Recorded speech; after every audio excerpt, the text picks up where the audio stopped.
guys, I'm here today to do something I haven't done in ages, I think at least a year. I really love doing these videos and I love watching these videos, but I don't do them very often because they just take a lot of time, because you read the first chapter of several books in order to pick which one to read next, and obviously reading the first chapters of several books takes time. But I thought today I would do it because I'm nearing the end of the book I'm currently reading, and I have so many spooky books lined up for the month of October, which isn't something I usually do, but I really wanted to get into this year and properly embrace, and I don't know which one to head to next. I have more than just these 5. These are the 5 that I'm probably the most intrigued by, so I want to try and prioritise these 5, but there's plenty of others and I just feel spoiled for choice. So I'm going to quickly show you the 5 books, and then I will read a chapter of each and come back to you and let you know what they're about and what I thought of the first chapter. So this one I recently bought for myself because I heard so many amazing things about it. This is The Only Good Indians by Stephen Graham Jones.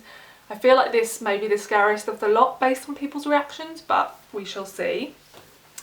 Then I bought this one earlier in the year. This is Skein by Aliya Whiteley.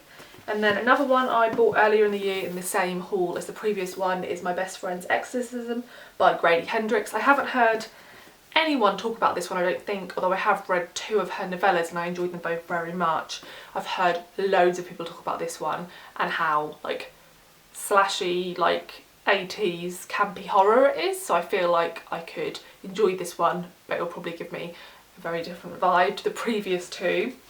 Then we have The Need by Helen Phillips. I've read The Beautiful Bureaucrat by Helen Phillips, which was a really weird book and I really enjoyed it, and so I actually got this one at the library when it came out last year and never read it, and then recently borrowed it again. So yeah, love the cover, super spooky.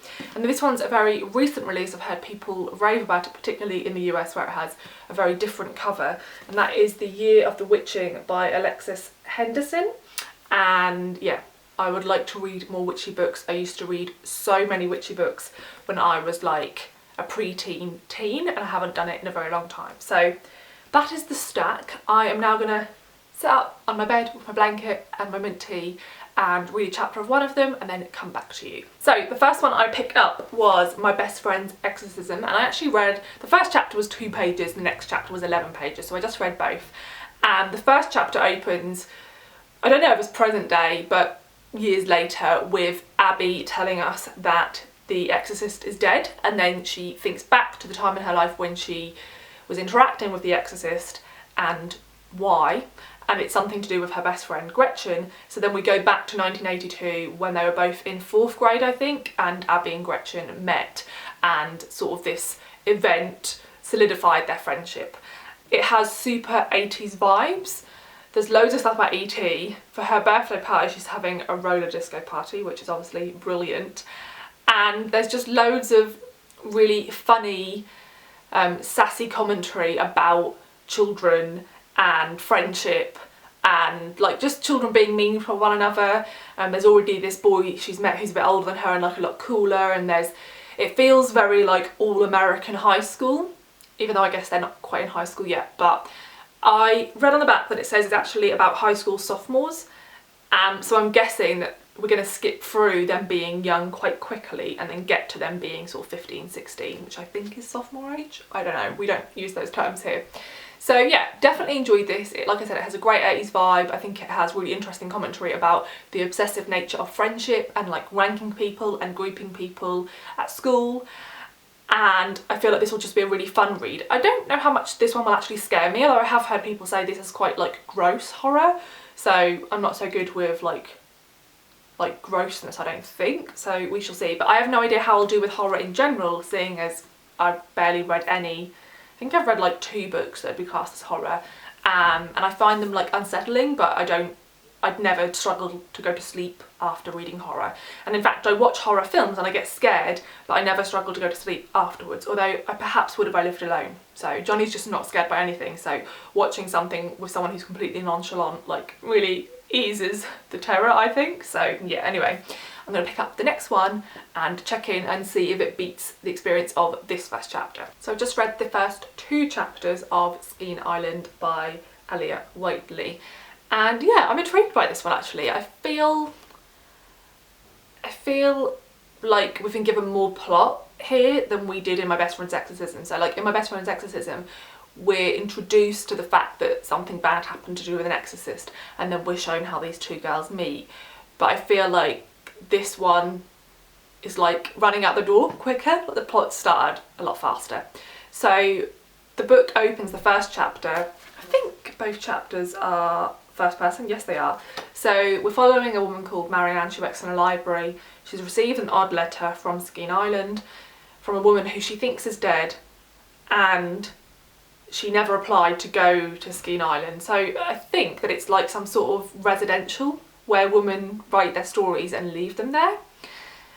And yeah, like for some reason Marianne knows about this place. I don't know if there's some sort of family history there, and it all feels a bit eerie.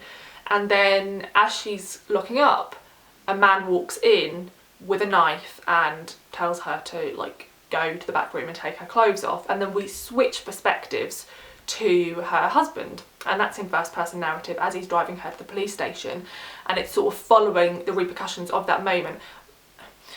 It's a weird one because on the one hand I feel like I don't really want to spoil, but I also want to like mention what happens next because I feel like triggering wise. So you find out that she told this man no, and he just walked out of the library. So there was the assault didn't go like any further, which I was relieved about because I didn't, you know, really want I feel like that's a pretty fucking awful way to open a book. And then her husband wakes up the day after, and she just left a post-it note saying that she's gone to the island. And so yeah, it feels really odd because in a way I felt quite like gothic and like historical, but then you get mentions of like emails and telephones and streetlights and cars, but I get the sense that maybe when she gets to the island some of that will fall away and it will feel more historical.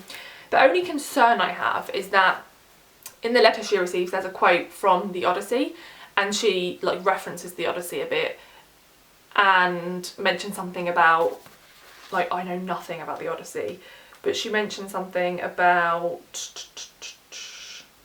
threads. Is it Penelope? Yes, and Penelope waiting, weaving, unravelling with a grace that I didn't understand. And obviously the cover has these threads across this face. So I'm concerned that this is going to reference the Odyssey in ways I'm just not going to follow because I haven't read it and know very little about it. But it doesn't say on the back that it's like a retelling of the Odyssey. It does mention ancient Greece, but that's it. So yeah, I'm definitely intrigued by this one. I feel like this will be a pretty quick read. It is about 300 pages, so enjoying that one. I feel like level, like the same way about both of them in terms of how good they were, but I feel just a little bit more drawn in by this one and maybe like a bit more in the mood for a gothic book than like a campy horror book. So yeah, on to the next one. So I've just read the first chapter of The Year of the Witching and I really enjoyed this one. Again, I feel like this is going to be a super readable and like plotty book and one I could get through pretty quickly. So I read again, like I guess a prologue and then the first chapter, which is about 12 pages again. In the prologue, Emmanuelle is born, her mother names her Emmanuelle, which is a cursed name, and then her mother dies. Before she dies, she mentions that she was told to name her daughter Emmanuelle by a witch in the woods. It's all pretty spooky and dark. And then we move to when Emmanuelle is 17. This is a historical fiction novel. It's set in a place called Bethel, and it says Emmanuelle does her best to obey the church and follow holy protocol, for it was in Bethel that the first prophet pursued and killed 4 powerful witches and so cleansed the land. And we've already been told in this sort of opening chapter that the prophet has multiple wives, all very young, and they all have lots of children, and I guess they continue to have children for him until they die in labour, which is obviously awful, and that they're also scarred to mark themselves as his wives, so they have sort of star symbols put on their foreheads. And Emmanuelle feels really separate from everybody else for 2 reasons. One, everybody believes her mother to have consorted with witches in the woods, and so people worry that she might be marked by that. She also 17, as I said, and she hasn't bled yet. And that's something that the community knows, and they think that's another like mark on her that the like Holy Father like doesn't deem her as good because he hasn't made her ready to be a mother and a wife, which is obviously awful. And also she is black. Now she hasn't specified who her father was and if her mother was black. So you get the sense that she is the only non-white person in the community, but obviously I haven't met that many people yet, but she certainly has singled herself out due to the colour of her skin. So it's going to be interesting to see that in a historical fiction novel, particularly to do with, I mean, my knowledge of history is awful. Like, I feel really embarrassed right now. I should know like when the Salem witch trials and stuff were.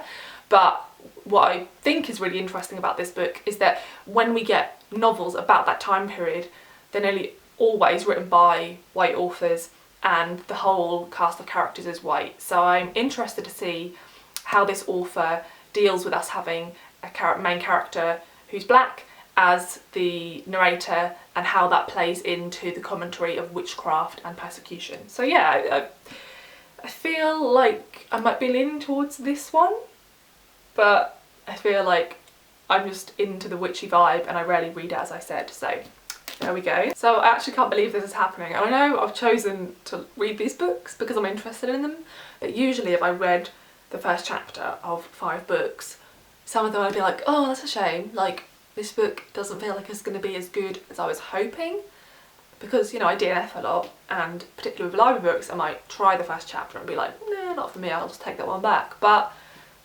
4th in a row that I really enjoyed, and that one is The Need by Helen Phillips. So this 100% has a very different tone to the others. It feels very contemporary and it feels weird in a way that the others don't. So I read 2 chapters again because they were super short chapters, like 4 or 5 pages each.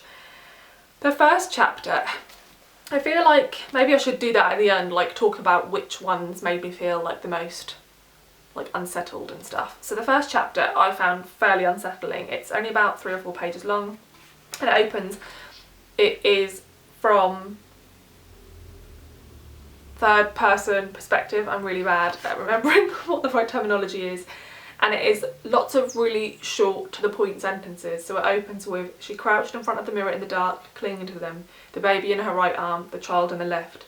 There were footsteps in the other room. And then you keep going on about these footsteps she can hear and how she's making her children be quiet and how her husband isn't there for her to call out to. And then she starts to question whether she's hearing footsteps or whether she's going mad.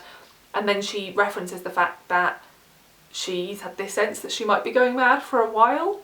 And then the next chapter is talking about like the day before and the lack of sleep she had because of her children, which I thought was brilliantly written. It made me think of Night Waking by Sarah Moss. That book really captures what it's like to be a mother and to be with somebody who is sort of allowing you to take all of the caregiving responsibilities and not being able to sleep, and how awful it must be. And I really got a sense of that in like these few pages as well. And then when she gets to work, she's a paleobiologist or botanist, sorry, and she's at a site and she has found 5 items which shouldn't be there, and they're just a little bit odd. Like she's found a Coca-Cola bottle that has a different language on it, and she's found a coin that's from that year, but there's no way it could have been in this dig site because everything else they found is way older. And so she's questioning her own sanity, and she's questioning whether she's going insane, I guess because of like a lack of sleep, and slightly losing herself to her children.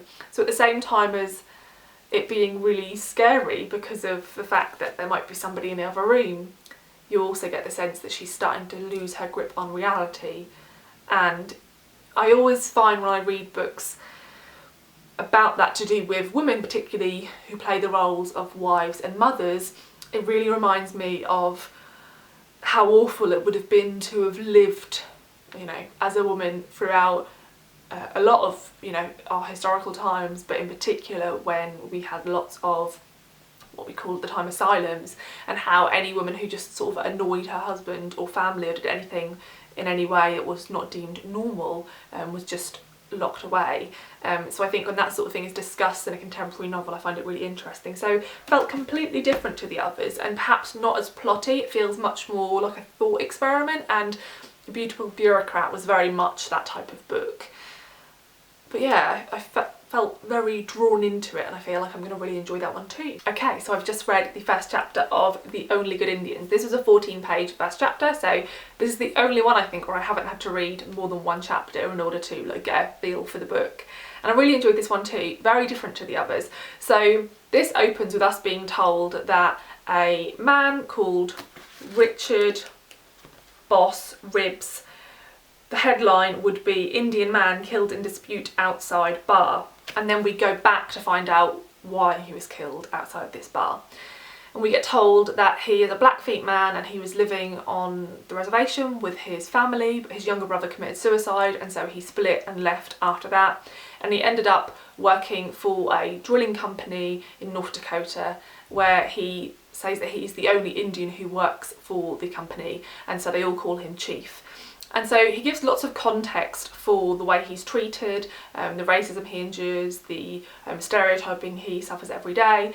He tells you like when he's in the bar, how all the like cowboys and roughnecks outside won't like the fact that he has been taking up a seat they could have been taking, like right at the bar, where he gets to like look at this white barmaid. So there's lots of really interesting commentary, which I loved. I also loved the way he described his brother. He said his brother had ginger hair and freckles, and that made him really stand out on the reservation.